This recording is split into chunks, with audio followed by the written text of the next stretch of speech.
ไปคอไวๆเลยว่าไวๆแล้วบ่บัดเราไปคอได้เจ้าสิเฮ็ดจังใดบ่ได้ได้แต่บ่เงินไปขอเอ้าบ่ได้กะหาแล้วคนมักคนเนาะเจ้าว้าแม่นงอนบ่แม่นมันห้องคือกบคือเขียดบ่ได้คัดคือไก่ผูเนาะบ่จังนายไปขอไปเมียอยู่ทางเฮือนไปหายฮะบ่ได้เขาบ่ได้มาถามรถในแก่นคันเราบ่เชื่อจนไปบอกไปครอบอันคันว่าคอยเอาลูกเอาเมียไปมีผู้บักมาทานหายนะเจ้าบ่หายบ่บ่เขาว่าคันแนมจะมีเงินจะเอาไปเอาลูกเขาบ่ได้สนใจเขา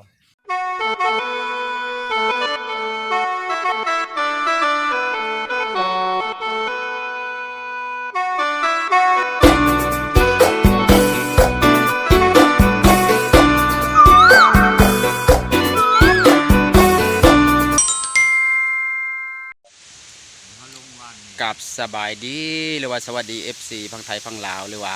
ต่างประเทศก็ยินดีเข้าสู่2บ่อน้อมพมรอีกแล้วพี่น้อง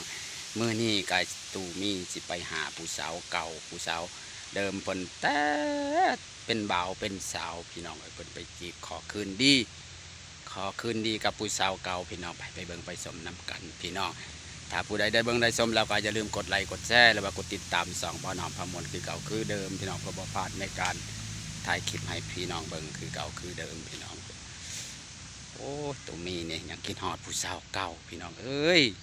จีบสาวเดือนหนึ่ง3 คนพี่น้องไปต้องศึกษาชีวิตเวลาพี่น้องเรานั่งคุยกับผู้สาวอยู่พี่น้องหาต้องไปเบิ่งไปสมน้ำกันว่าตัวมีกับผู้สาวเขาจิตกลงจังใดเลยสิว่ากันจังใดเขาต้องไปเบิ่งนำกันพี่น้องไปเลยผมเราคุยกับผู้สาวอยู่พี่น้อง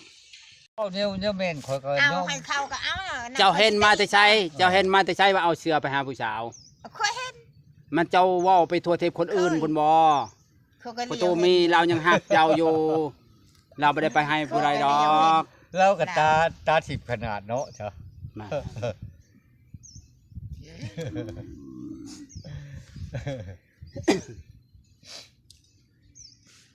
เป็นอะไรคืนดีกันได้แล้ววะเพิ่นมาคืนดีเพิ่นก็ขอโทษขออภัยเจ้าก็ขอโทษที่ว่าผิดไปที่ว่าเราเอาเมียปะเจ้านะแล้วก็มาขอคืนดีคืนใหม่อีกก็ได้แล้ววะเอาวอบังโดเจ้าก็ได้ก็ไปคอไวๆเลยว่าไวๆแล้วบ่บัดเราไปคอได้เจ้าสิเฮ็ดจังใดได้แต่บ่เงินไปขอเอ้าบ่ได้กะหาแล้วคนมักคนเนาะเจ้าว้าแม่นงอนบ่แม่นมันห้องคือกบคือเขียดบ่ได้คัดคือไก่ผูเนาะ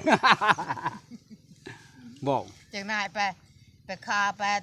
เมียอยู่ทางเฮือนไปหายฮะบ่ได้เขาบ่ได้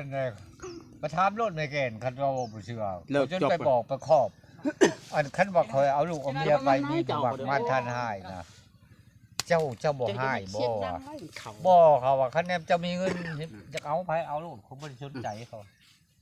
ถามรถในแก่นว่าเขาทางเมียนั่นบ่เมียเขาเจ้าไปคัดคองยังเนี่ยเขาเลิกจบกันแล้วคุยกัน2 คนเนี่ยมันจะได้อุ่นเนี่ยนะค่ะอยู่น้ำลูกข่อยยังดีกว่าก็อยู่น้ำเจ้าสิกินเพียงเขาเดี๋ยวบางหน้าก็บ่ได้เฮ็ดเขาว่าบ่ได้เฮ็ดเขาว่าโอ้สัมมาตัวนึงเขาว่าหน้ายันข้างบ่ได้เฮ็ดหน้าผมบ่ได้เฮ็ดหน้าดิบ่เวียกลางคืนก็ได้ยินแล้วว่าชวนกับเจ้าเฮ็ดหน้ากับเขาเขาบ่ชวนเขาเฮ็ดหน้าเขาบ่เฮ็ดหน้าคนน้ำปลา4-5 ปีแล้วไผก็บ่เฮ็ดเขานี่แหละบ่เฮ็ดกินไปยังบ่ลูกเต้าเขาก็บ่เห็นเขาบ่ได้สนใจขายบ่ขายบ่เนี่ยนั่นยังบ่ได้ขายแล้วไปขายจนบัดเอาเมียเด้สิเอากับเจ้าเฮาสิมากินหยังติเฮาสิพากันไปกินหยังเฒ่าเอาว่าพื้นบ่ได้ขายเขาเจ้าไปเฮ็ดอยู่ใช่เนี่ยเขาน่ะบ่อึดหน้าเฮ็ดบ่ได้อึดหน้าเขาเฮ็ดหน้าน้องเขาน้าบ้านน้อยฮะโอ้ไผน้องเขาหน้านั่นเขาแล้วหน้าชุมป้าชุมลุงเขาบ่ได้อึดเขาชื่ออยู่วันใหม่เลยทงของข่อยก็จะไปเฮ็ดนำเขาอันนั้นน้องเมียน้องทั้งอันลูกเคยข่อยหั่นแล้วแม่นำมันเล่าก็สิมีหยังเราขายเบิดเลยเด้กระสอบนี่คือว่าเอาบ่เราขายเบิดเลยกระชับนุ่นไผนุ่นคือบ่เป็นมาเป็นเต่าบ่น่ะบ่แม่นน่ะ นำเอ้ยน้องเจ้า ใช่ เมียเจ้าเป็น สักเลยเด้อ ชื่อบ่อยาก ทีนี่ก็เขาบอกเหลือเห็ดเดือนเขาอีหลายหวาเลยเห็ด ว้า เขานั่นงาม ป้าน้อย เขานะ ชุมเจ้านี่ บ่จ้าฮะ หน้าเฮาแล้วหน้าโคกบ่ อันนั้น บ่ เมี จะ ย ไป จะ นั่น เดี๋ยวนี้หั่นน่ะบ่แม่นบ่กินมูลนะเฮือนมายาว บ่ได้เขาบ่ได้กินเด้อ ได้ เขาบ่ได้กินได้ เออ เขาอยู่แต่ดิน ตาด ดิน อก นั่นคอยชื่อน้ำกันกับเฒ่านั่นแหละเฒ่าบันโคกอะ เท่านั้นเอาเลย ชื่อน้ำโมจาม ป้าน้อย เออ ป้าน้อย ไม่แก่น ย้ำอีกหน่อยหนึงย้ำอีกหน่อยหนึง ป่ะ ขึ้ ย้ำอีกหน่อยหนึ่ง ไม่แก่แล้ว ขยับไกลๆแน่เราบ่จะได้ยินฮะ มันบ่แพง ย้ำอีกหน่อยหนึงมันบ่คัก ช่วยถึง หันอยู่มองนำมองหัน พันปลาย บ่ได้อยู่ไกลกันไหน เออ เขาก็ยัง จ้ะ นั่งในบุตรงกับ เออบ่ตรงกอง ก็จะถึง ให้จับยับมาพี่หนะจ๊ะมันบ่ตรง มันเข้ากองบ่คักบ่ยับมาคาคอยพี่ กระยาแล้วแหละ บ่ก็เป็นทางข้างเนาะบ่จะได้ เขา เจ้าก็เป็นพี่น่ะเป็นมา ว่าไอ้อันนั้นกินยาเดี๋ยวไอ้นี่ หน้าคอยปั้นให้ลูกคอยเบิ้ลขู่คนเลยไรอีตัวมันตายเนี่ยก็ปั้นให้มันตายแล้วก็เอาไว้ให้ลูกมัน แม่นแล้วมาแล้ว เขาอีลินอีแต ที่เรือไว้ บ่ ที่เจ้ากันยังเลือกอะไปกินกับลาวนี่เนาะจังนั้นกันเอากับลาวกับเจ้าเฮ็ด ก็ยังอยู่ อ่า พูดของเขาอยู่ทางกลาง เขาไปเฮ็ด ทั้งนี้ก็บักน้อยบักปุ่นนั่น อืม ทั้งนี้ก็เฮาทั้งนี้ อ่า ก็อีนะกายนั่นลูกจนลูกหลานมันบ่เอามันว่าให้ก็บ่เอาหน้าก็บ่เอา จักคนได้ลูกอันนั้นเอาเมียบันโคงอะ สองเลขสอง 2 คน เจ้าสองคนเท่านั้น มันคน บ่ เฒ่าแล้วคน บ่ เว้าเลยมัน ขอถามหน่อยตัว อายุ สมมุติว่าเอากับป้าน้อยยังสิได้อยู่บ่ลูกสิเอาบ่ บ่ชงเลยเนาะ ไม่ได้นะ คันมันคันพันใดก็สิเอาอยู่จักคนเนาะ กะยานอนเบียดข้างก็เอานะ เดี๋ยวประเดี๋ยวอุ่นบ่ บ่ได้ว่าจะ บ่ได้ลูกกะยาบ่ ยันมันบ่ได้แล้วนอนแหงนั่นบ่เป็นหยังดอกทั้งอยากได้แล้วก็ปู๊ ถ้ามันได้ก็ดีเนาะ อืม ยังได้อยู่บ่น้อยจ้ะบ่ได้นะเนาะสมอนบ่ได้นะเนาะหมดแล้วเนาะเลี้ยงเอาหลานบ่ได้ก็ยาพอได้ ไม่ได้เขาตะกี้เขากิน ก็เล่าก็สิว่าวันนั้นเราเอาผัวโจนพอแสงนั่นก็ได้แต่ลูกเดียวนึง ได้ผู้เดียวหมดเลยเนาะ มันก็เบิดแล้ว ไปเอาเจ้านี่ก็ได้อีกลูกหนึงอีก โอ้ก็ดีแล้วครับ ไอ้มันเป็นนำคนแต่เคยเป็นผู้ชาวก็เบิ่งในมือเขาว่าบ่ได้ลูกหลายได้ลูก2 คน ห่าน หาดวงเฮามีจำนันเนาะ มันออกเลยดอกไม้ลายมือเราสิเป็นความเล่าแล้วนั่นจังว่าเขาก็สิบ่หวังแล้วแบบนั้นน่ะ บ่ไปหน่อยบ่หนาวบ่นอนในเฮือนนี่คันหนาวก็เอาเพิ่นมานอนเป็นโมซะ เอ้าตอนแรกแล้วเพิ่นก็ใส่มองใส่ได้ปูได้ปลาเจ้าก็ไปตลาดเนาะเพิ่นเป็นมักใส่มองซำนี่เดี๋ยวคนสิซื้อให้ดอกมองคนมาให้เจะลงทุนเดี๋ยวคนสิซื้อเองให้เรา ไปขายอยู่ใช้ ป้อป้าเป็นราคาเดี๋ยวนี้เนาะตลาดชิโนติแต่บ่มีตัวนี้ฮะ จะขายตามกลางบ้านก็ยังมีขาย เดี๋ยวคนสิลงทุนซื้อมองให้เราดอก บ่เคยไปขายใช้ อืม โอ้ยให้ลูกสาวเจะไปก็ได้แหละเจ้าก็นั่งเอาเงินล่ะ ว่าจะมากินก้อยกุ้งน้ำเจ้าความคาดหมายจะว่าเราลงไปสอนกุ้งบ่ ไอ้ไปช้อนหนาวๆนี่ตุบ่ เขาบอก ถามมึงดูผักเพิ่นงามแล้วบ่ เพิ่นปลูกผัก พั หั่ น น ผักนะ เอามาให้กินเนี่ยกว่าจะน่าจะเอายอด ผั เพิ่น กกาดผักบัวผักหอม เพิ่นบ่มีผักกินฮะ ที่แล้ว ผักบัวยังบ่ได้งามหากระชำ ผักกาดน่ะกินได้แล้วบ่ผักหอมชีฮะผักชีฮะ ผักชีหันกินได้แล้วกับผักกาด เอาไปฝากเพิ่นแหน่สิมีว่ากบเขียดเขาขายบ่ จักเขาแม่บักดิมไปขายเมื่อเช้านี้ ก็บอก ขอผักน้ำผู้ชาย โอเค น้อย บ่มีหยังยาก เนาะบ่มีปัญหา